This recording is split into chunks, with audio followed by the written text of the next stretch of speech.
Today we're here to meet Poppy Dinsey, the founder of WIWT.com, an outfit sharing social network.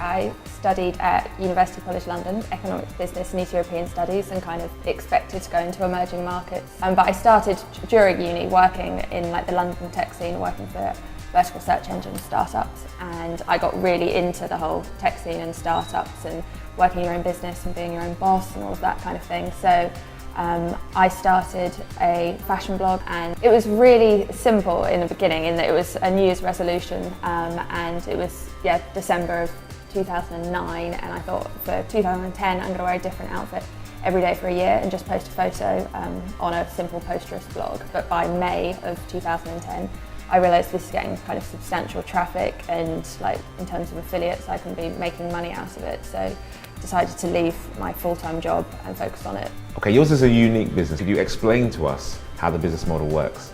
Originally it was a blog where I did have kind of affiliate stuff through. If I was wearing a brand, people would click out, and if they made a purchase I'd get a percentage of that. But I realised that could have huge kind of scaling potential. So now it's like a fully fledged social network, an iPhone app where anyone can kind of upload their outfits and tag the brands they're wearing, and then I make money from sending traffic back out to retailers, and obviously it's really highly targeted traffic as well.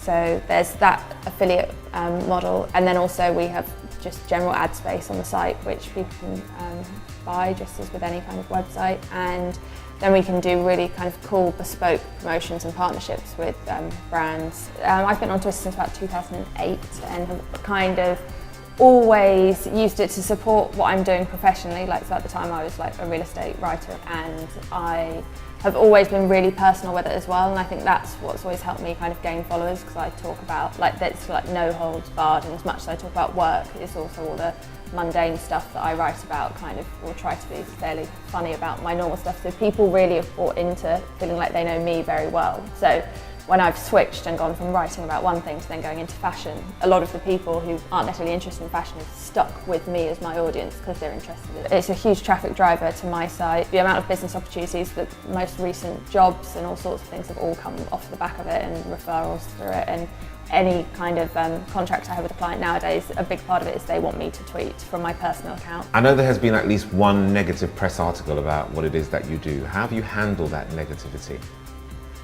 I've generally just kind of tried to always think I know what the press are trying to get out of it, and I have to write articles and know that people are often just trying to find something to say to get readers, but I don't read comments on online articles, because usually that's where the kind of problem lies. If someone emails me something negative, I do usually respond, and I don't often lose a fight in that kind of sense. But if it's just kind of this faceless negative comment online from someone that I don't know, then it doesn't matter to me at all. But if someone wants to call me up or say something to my face, then that is going to be much more upsetting. Or I've found if a blogger who I'd have thought would understand what I do has said something negative in a blog post, that would upset me a lot more than if a national newspaper said it, because you'd think blogs would look out for each other, or they'd get it a lot more, whereas the press are just looking for an angle on anyone the whole time. So what has been the biggest highlight so far for WIWT?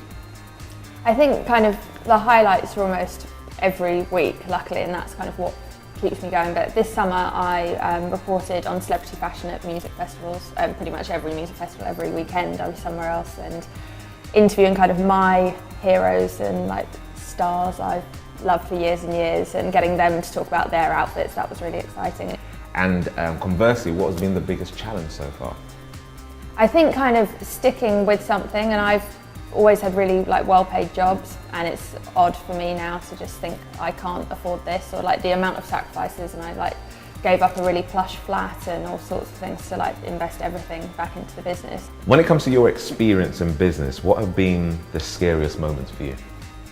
I found it really scary hiring someone for the first time, and just thinking, God, if it's not the right person, or that whole I've hired people to work for me within other companies, but the idea of the first employee of my company, that was really scary, to just get it right and to not want to choose the wrong person and then to have to let them go, and that seemed like a huge amount of pressure, and just finding the right developers to work with and those kinds of things.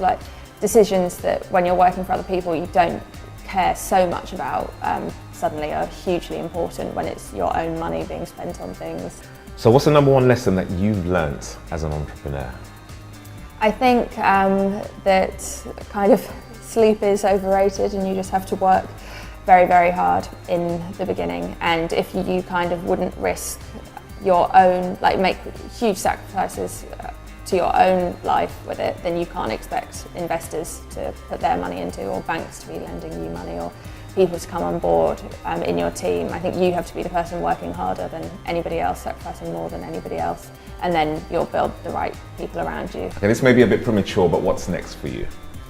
So the social network version of the site, where anyone can upload their outfits and tag the brands they're wearing, is still really new. That's only launched within like the last month. So we're just kind of waiting to see how that grows and where it kind of picks up. We've got lots of users in Australia, and it's really interesting just to see who's into it, how much the guys are into it compared to the girls, what age range people are, because obviously we can predict all these things of who our target user is, but until it's out in the wild, it's interesting to see how it kind of picks up. So we'll just be trying to grow it and grow it and grow it with the help of kind of a lot of the mainstream British high street brands, and just seeing how things go for the next kind of 6 months, I suppose.